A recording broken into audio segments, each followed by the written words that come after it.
If you ask school children today what they want to be when they grow up, they won't tell you things that you understand, right? Like a fireman, an astronaut, a congressman, a teacher, or a contractor.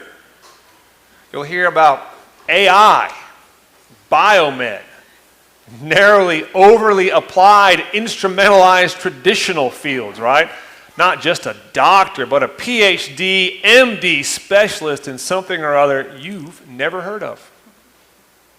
Of course, pro athlete still makes the list, right? But not just any pro athlete. Only one who's famous. And that's the key insight. See, this generation of students views fame and celebrity themselves as a career. Especially fame and celebrity as it can be found on the internet with hundreds of thousands of followers to be influenced and to give their likes and clicks. Likes and clicks, follows and subscribes have become a strange universal currency in our day. It's not clear exactly what the exchange rate in the dollars is, but even mild internet celebrities can make six figures. Which is way more money than most of us make, right? However, fame is fickle, especially the internet kind, and much of it really boils down to a simple advertising hustle. Influencers aren't a commission at the end of the day. Whoever gets trendy gets the ads, whether it's traditional commercials, compensated reviews, or product placements. Like all things in the world of algorithms, more is the name of the game. More traffic, more clicks, more likes, more. One click is never enough. It never lasts or satisfies. Either personally, right, for the internet celebrity with the dopamine addiction that's quickly developed, or professionally, which always wants to know not merely what have you done for me lately, but what are you doing for me next?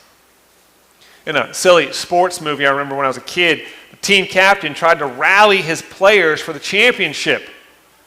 Got them in the huddle there for the big play. Says, pain heals, chicks dig scars, glory lasts forever.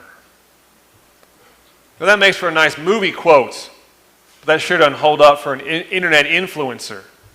Your new content is as old as soon as it's published. The internet moves on. Glory does not last. Either generate more and more and more internet influence or lose what you have and lose it quickly.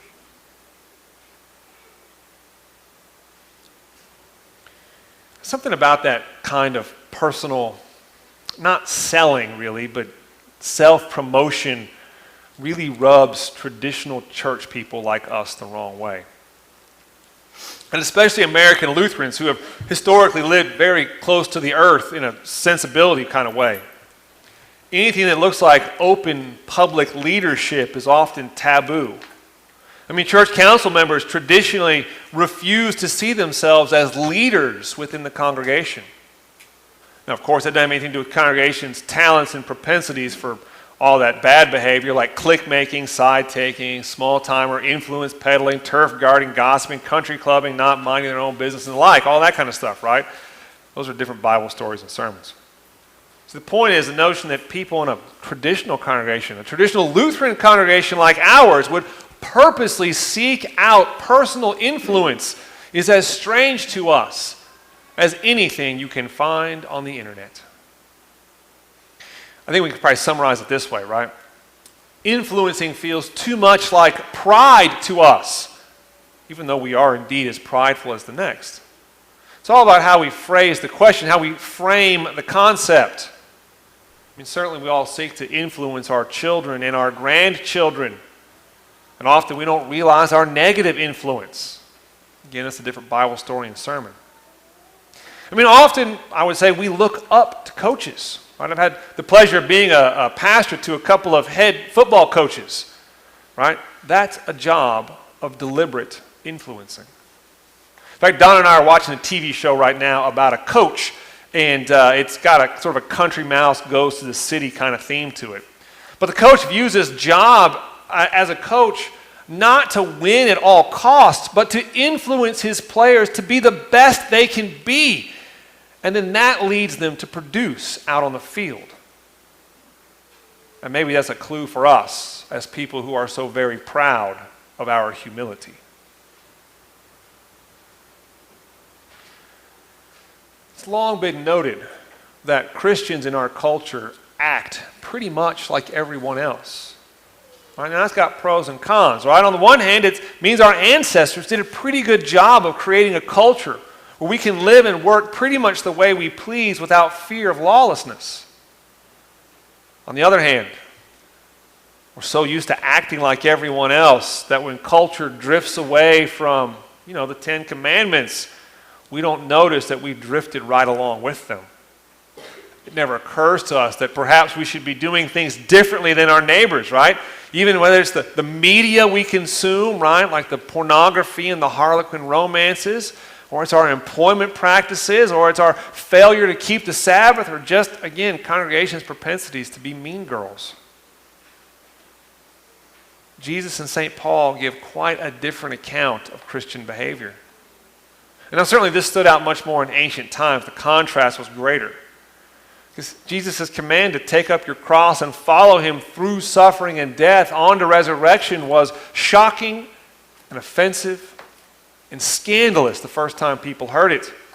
And St. Paul's commands to bless those who persecute you, bless and do not curse them, and do not repay evil for evil, but take thought for what is noble in the sight of all. Right? Those were equally shocking, offensive, and scandalous when people first heard them from St. Paul.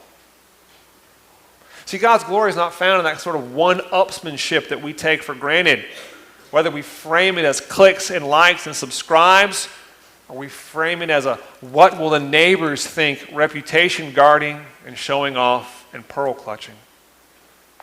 Now, I've mentioned to you last couple of weeks, I've been watching that Exodus seminar on YouTube, right?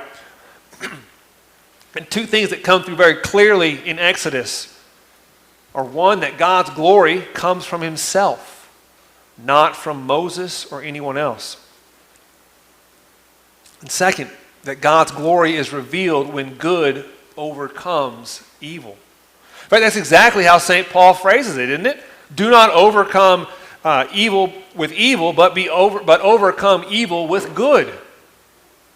That long list of behaviors St. Paul gives us, loving, showing honor, being zealous, contributing financially, sharing hospitality, living harmoniously, associating with the lowly, being peaceful, and more, are ways that God's goodness begins to overcome the evil that corrupts everything in everyday life.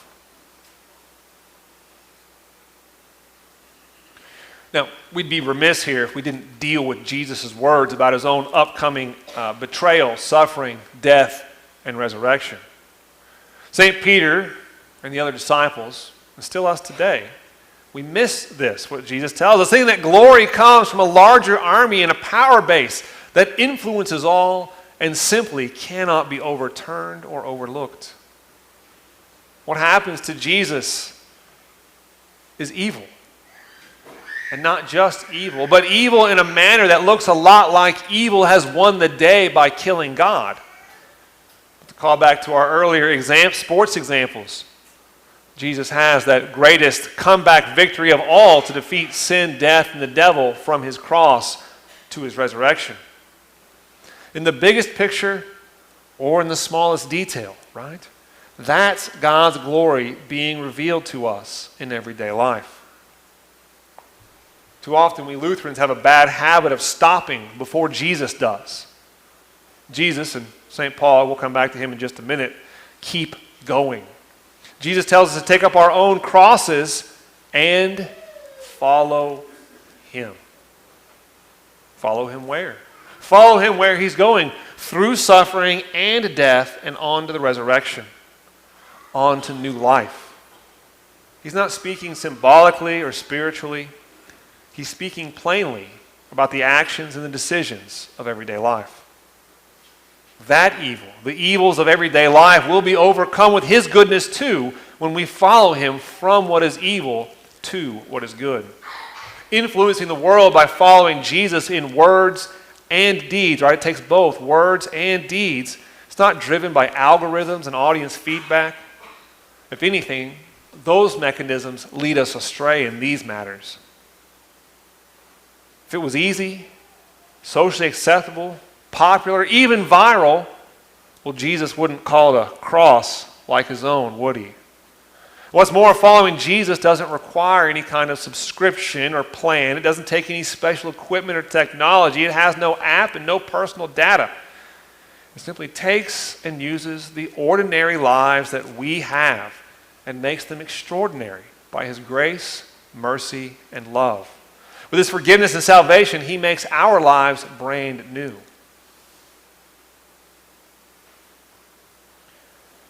Now, of course, in our Sunday Bible readings, we only ever get a snip of the whole story. So don't misunderstand St. Paul. He spent the first 11 chapters, right? It's maybe 15 pages or so, depending on your Bible, making the case about God's grace. And so now here, St. Paul is applying the transforming power of God's grace to ordinary, everyday lives. He's showing and telling us what RTLs look like. Right? That's radically transformed lives. As he describes them, transformed by the renewing of your mind. St. Paul reminds us not to think more highly of ourselves than we ought. Not to think of ourselves as too smart or wise or clever. Not to get even with others. He goes so far as to tell us not to bother with fancy pants and smarty pants and bossy pants people. One, because you can't tell them nothing. Right? They're not going to listen. But also so that we can spend time with lowly people instead. He tells us how to show love, mutual affection, and honor each other within the congregation. Not to suck up to the world's country clubs and junior service league types. And when our betters decide to act, well, better than us and take the better things for themselves, St. Paul says, you know what? Give it to them. Take care of them with kindness. In fact, that actually explains and exposes the entire influencing project that Jesus and St. Paul would have us do. Lives of genuine, divine love can't help but influence others from evil to good. So St. Paul describes as burning coals that will influence them to make a change. And think about that. If you had burning coals from a barbecue grill on your head, you'd start doing something different, PDQ. It's sort of like that show we're watching about the coach. Coach's kindness in that show isn't magic, but it's making a difference in all the small, little, banal evils of everyday life. You and I know that we're not in charge of other people. We're only in charge of ourselves. But it's really hard for church people to understand, so I'll say it again. You and I know that we're not in charge of other people. We're only in charge of ourselves. Right? That's the only person we need to be in charge of, and it's already a full-time job with overtime. Now you can try and outdo the world's influencers with your own content, your own likes, etc., and that will slowly consume all of you until, as Jesus says, you have nothing to give in return for your own life. Or you can bless others with God's love and goodness, influencing them in the world around us. That brings God, not us, the glory. In fact, it does more than influence. It indeed overcomes evil with goodness. Amen.